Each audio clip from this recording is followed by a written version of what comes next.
સાથીઓ, જય સંવિધાન, જય ભારત, જય જોહાર, જય આદિવાસી.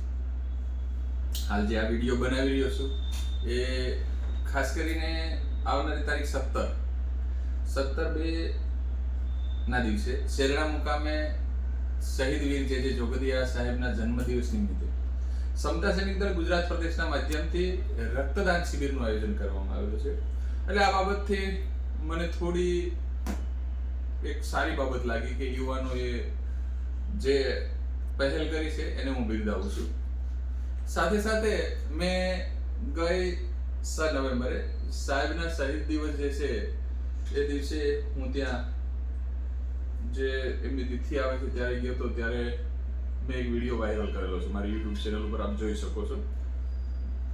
એમાં મેં ત્યાંની સ્થિતિ મેં જોઈ હતી અને કીધું હતું કે પરિસ્થિતિનું જે નિર્માણ થયું છે કે સાહેબ જ્યારે શહીદ થયા એ સમયમાં લગભગ 25 થી 30 હજાર લોકો સાહેબની જે અંતિમ યાત્રાઓ હતી એમાં હતા. પણ ત્યાર પછી સમયને આધીન લોકોએ ક્યાંક ને ક્યાંક મુવમેન્ટને નુકસાન પહોંચાડતા સમાજની અંદર ઘણી બધી તકલીફો આવી અને તકલીફોમાં ક્યાંક ને ક્યાંક મુખ્ય કેન્દ્ર બિંદુ શિક્ષણ હબ અને સાથે સાથે વિવાદિત ચહેરાઓ એમાં કદાચ હું પણ હોઈ શકું. આ બધી બાબતોને લઈ અને ક્યાંક ને ક્યાંક સમાજનો વિશ્વાસ પણ તૂટ્યો. આ બાબતને લઈને મેં 6 તારીખે ત્યાંથી વિડીયો વાયરલ કર્યો કે આવતી 17/2 સુધીમાં જો આપ બધા એક થઈ અને ફરીથી શહીદ સ્મારકે જો એકઠા થઈ અને કોઈ સારો નિર્ણય બાજુ નહીં જાઓ તો હું 17 તારીખ પછી, જો સાંભળજો મારા શબ્દો, 17 તારીખ પછી અહીંયા મારો આમરણ ઉપવાસ, ત્યાર પછી અંજળ ત્યાગ સુધીની મેં વાત કરેલી છે. એટલે એ દિવસે 7, 8, 10 વ્યક્તિઓ હતા અને એના વચ્ચે મેં આ નિર્ણય લીધો હતો. સાથે સાથે મિત્રની યાદમાં એમ કહેવાય છે કે ઘણી વેદનાઓ પણ ત્યાં વ્યક્ત કરી હતી. આ વસ્તુને જોઈ અને સમાજના યુવાનોએ હાલ જે સમતા સૈનિક દળની ટીમે જે ફરીથી પહેલ કરી અને રક્તદાન શિબિરનું આયોજન કરેલું છે, જે રક્તથી બીજાનું એમ કહે છે કલ્યાણ થાય. તો આ બાબતથી હું ખુશ છું કે આ રક્તદાન શિબિરના આયોજનના મારફતે ઘણા વ્યક્તિઓને જીવન દાન મળશે. પણ અમારો જે સંકલ્પ હતો એમાં મારી ટીમ પૂરી હોય, જે જોગદિયા સાહેબનો સંકલ્પ હોય કે અમારી સમતા સૈનિક દળની પૂરી ટીમ હોય, અમારો સંકલ્પ એક જ હતો કે સમાજનું કલ્યાણ કેમ થાય. અને એ કલ્યાણ છે શિક્ષણથી થાય, સમાજના શક્તિ કેન્દ્રથી થાય, આર્થિક રીતે સમાજનું કલ્યાણ કેમ થાય, સામાજિક રીતે સમાજનું કલ્યાણ કેમ થાય, ધાર્મિક રીતે સમાજનું કલ્યાણ કેમ થાય.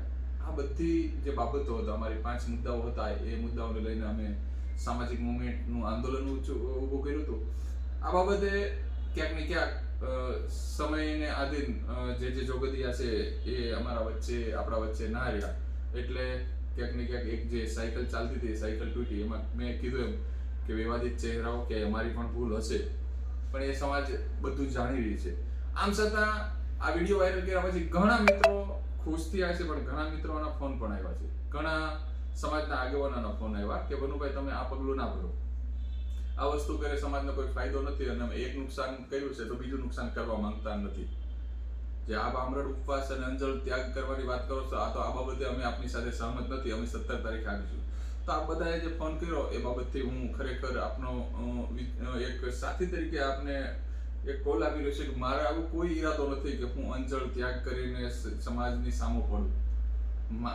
આપણી લડાઈ તો જે છે વ્યવસ્થા સામે છે, પણ સમાજની અંદર જ્યારે ક્યાંક ને ક્યાંક ભાગલા પડતા હોય, નુકસાન થતું હોય, આમ છતાં સમાજ બોલતું ના હોય, એટલા માટે આ તકલીફો થતી હોય. સાથે સાથે કેટલા સમયથી અમે સમતા સૈનિક દળની મુવમેન્ટ ચલાવી રહ્યા છીએ. બાબા સાહેબ આંબેડકરની જે રિપબ્લિકન ચળવળ છે એ મુવમેન્ટ ચલાવી રહ્યા છે. આજ દી સુધી આપણે અમને ક્યારે પણ કોઈ પણ ઇલેક્શન હોય ક્યારે અમને જોયા ખરા દળવાળાને? અમે નહીં આવીએ. શા માટે નથી આવતા? કે અમને ખ્યાલ છે કે રાજનીતિક પરિવર્તન કરવાથી કોઈ સામાજિક પરિવર્તન નથી આવતું. અમારી જે સાચી મુવમેન્ટ છે, બાબા સાહેબના જે 28 મુદ્દા અને 7 સિદ્ધાંતો છે એના ઉપર અમે સમતા સૈનિક દળનો જે કોલ છે એ પ્રમાણે ચાલીએ છીએ.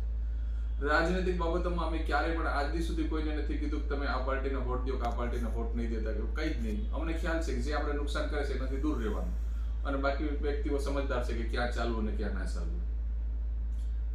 આ સાથે અત્યારે પણ હાલ નગરપાલિકાની, તાલુકા પંચાયત, જિલ્લા પંચાયતની ચૂંટણીઓ ચાલી રહી છે. તો કેટલાય કહેવાતા આંબેડકરવાદીઓ જે છે એ આપને અત્યારે દેખાશે બધા માર્કેટોમાં ક્યાંય નહીં ક્યાંય કોઈ ઓલા પક્ષમાં, કોઈ ઓલા પક્ષમાં, કોઈ પેલા પક્ષમાં બધે દેખાશે કે કોઈ ઇલેક્શન લડતા છે, કે કોઈને વાહે પટ્ટા ફેરીને ફરતા હશે, પણ અમે એમાંના નથી. તો અમારું તો એક જ લક્ષ્ય છે, વ્યવસ્થા બદલાવ અને સમાજનું કલ્યાણ કેમ થાય, સમાજને સમાન ન્યાય કેમ મળે, એ દિશા ઉપર અમે કામ કરવા માંગીએ છીએ. તો 17 તારીખના જે આ કોલ આપેલો છે, તો હું હજી ફરીથી સમાજના બધા દરેક વ્યક્તિને વિનંતી કરું છું કે હું એવું નથી કહેવા માંગતો કે સમાજનું ટોળું ત્યાં ભેગું થાય. 50 બુદ્ધિજીવી વ્યક્તિઓ બધા ભેગા થાય, જે સાહેબના સાથી મિત્રો જે હતા એ બધા ભેગા થાય, જે પરિવાર છે ભેગો મળી, ભલે શૈક્ષણિક હબ કદાચ એવું માનીએ કે ના બને તો કંઈ જ નહીં, પણ એક સારા સંકલ્પની સાથે સારા નિર્ણય બાજુ આપણે જઈએ. અમે જે બીજ રોપ્યા હતા ને, અમે જે સંકલ્પ કર્યો હતો, એ બીજનું રોપાણ થઈ ગયા પછી એ બીજે ઉગી ગયા છે. હું કોઈ જિલ્લાઓના નામ નથી લેતો. આજે ગુજરાતની અંદર ત્રણ જિલ્લાઓની અંદર અલગ અલગ જગ્યાએ શૈક્ષણિક હબની શરૂઆત થઈ ચૂકી છે. તો આ બાબતથી અમે ખુશી છીએ કે અમે જે કાર્ય કરવા માંગતા હતા, ભલે અમારી એમ કહેવાય કે અમારામાં કઈ ઉણપ રહે અથવા તો જે સાહેબ જતા રહ્યા અને હું એકલો પડ્યો એવું માનું કે આ કઈ અમારી ભૂલ, કઈ પણ અનિવાર્ય સંજોગોના હિસાબે અમારે જે વસ્તુ કરવી હતી એ ન થઈ શકી, કઈ પણ જે અડચણો આવી એના હિસાબે. પણ આમ છતાં ગુજરાતની અંદર અલગ અલગ 3 જિલ્લાઓમાં હાલ અત્યારે સારી રીતે 3 જગ્યાએ શૈક્ષણિક હબ ઉભા થઈ રહ્યા છે. તો આ બાબતથી હું ખુશ છું. તો ફરીથી આ બધાને એક જ વિનંતી કરું છું, મારો એવો કોઈ ઈરાદો નથી કે હું સમાજને નુકસાન પહોંચાડું કે પરિવારને નુકસાન પહોંચાડું. મારો એક જ સંકલ્પ છે કે આપણે બધા સાથે મળી સમાજને સાચી દિશા, સમાજને જે વસ્તુની જરૂર છે, સામાજિક ન્યાય, સમાજ ન્યાય, શ્રમ વિકાસ, આ બાજુ આપણે જઈએ. તો એ માટે શું કરવું જોઈએ? એ માટે બુદ્ધિજીવી વ્યક્તિઓ, જો મારા શબ્દો સાંભળજો, બુદ્ધિજીવી વ્યક્તિઓ પોતપોતાની પાર્ટી, પોતપોતાના સંગઠન, પોતપોતાના દંડા ઝંડાઓ સાઈડ ઉપર મૂકી, પોતપોતાની પાર્ટી, પોતપોતાના સ્વાર્થ, પોતપોતાના દંડા ઝંડા સાઈડ ઉપર મૂકી, પોતપોતાનો ઈગો, પોતપોતાના સ્વાર્થ, પોતપોતાનો અહમ, આ બધું સાઈડ ઉપર મૂકી અને એકવાર જો જે સાહેબના સ્મારકે આપ બધા ભેગા થાઓ તો અમે તમારી સાથે મળી સારા નિર્ણય તરફ જવા માટે તૈયાર છીએ. અત્યારે અમે આજ દી સુધી એક પણ વ્યક્તિ અમને નહીં કહી શકે કે અમે સૌરાષ્ટ્ર હોય, દક્ષિણ ગુજરાત હોય, ઉત્તર ગુજરાત હોય કે મધ્ય ગુજરાત હોય કે કચ્છ ભુજ હોય, કે અમે ક્યારેય પણ ઇલેક્શન સમયે કે અથવા તો ઇલેક્શન પહેલા તમને ક્યારે પણ કીધું કે તમે આ પાર્ટીને વોટ દઈ દો. હા, અમે એક વસ્તુ કહીએ છીએ કે તમને કોણ નુકસાન પહોંચાડે છે તો એનાથી દૂર રહીજો. એટલે આપ બધાની ખ્યાલ જ છે, આપ સમજદાર છો. આમ છતાં અમે કીધું એમ કે રાજનીતિક પરિવર્તનથી કઈ જ વસ્તુ નથી થવાની. આવું મારું વ્યક્તિગત રીતે એટલા માટે માનવું છે, મારો અનુભવ છે કે આપણા સમાજના વ્યક્તિઓ કદાચ રાષ્ટ્રપતિ બની જાય તો એ વ્યક્તિઓને જો તમે કહેવાનો સામનો કરવો પડતો હોય, એ વ્યક્તિઓ જો હળદૂત થતા હોય, એ રાષ્ટ્રપતિ જેવા વ્યક્તિઓને પુષ્કર જેવા મંદિરની અંદર થી બહાર પાછું વળવું જોઈએ. આપણા વ્યક્તિઓ મુખ્યમંત્રી બનતા હોય અને એ એક મંદિરની અંદર જાય ને મંદિરને ધોવું પડતું હોય, આપણા વ્યક્તિઓ કદાચ તાલુકા પંચાયત, જિલ્લા પંચાયતના પ્રમુખો બની જાય, ગામના સરપંચો બની જાય, સરપંચો બન્યા પછી પણ જો તમને કહી દો કે એ વ્યક્તિની પાસે ખાલી એ રબર સ્ટેમ્પની જેમ એમનો ઉપયોગ થતો હોય તો મને નથી લાગતું કે રાજનીતિક બદલાવથી કઈ બદલાવ થશે. હા, બદલાવ ત્યારે થશે જ્યાં સુધી માણસોનો જે વિચાર છે, વિચાર બદલાવ નહીં થાય ત્યાં સુધી કંઈ જ નહીં થાય. તો આપણી લડાઈ છે વ્યવસ્થા બદલાવની છે અને વ્યવસ્થા બદલાવનું જે આંદોલન છે અમે એમાં હર હંમેશની માટે સમર્પિત છીએ.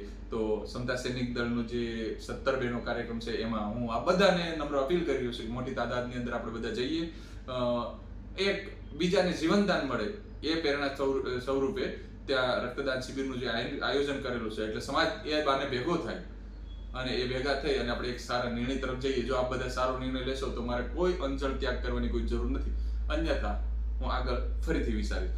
સાથે સાથે મારો બીજો વિડીયો ફરીથી થોડા સમયમાં મૂકું છું જે 14મી એપ્રિલના કાર્યક્રમને લઈને હશે, એને ખાસ કરીને સમતા સૈનિક દળના દરેક સાથી મિત્રોને એક વિનંતી કરી રહ્યો છું.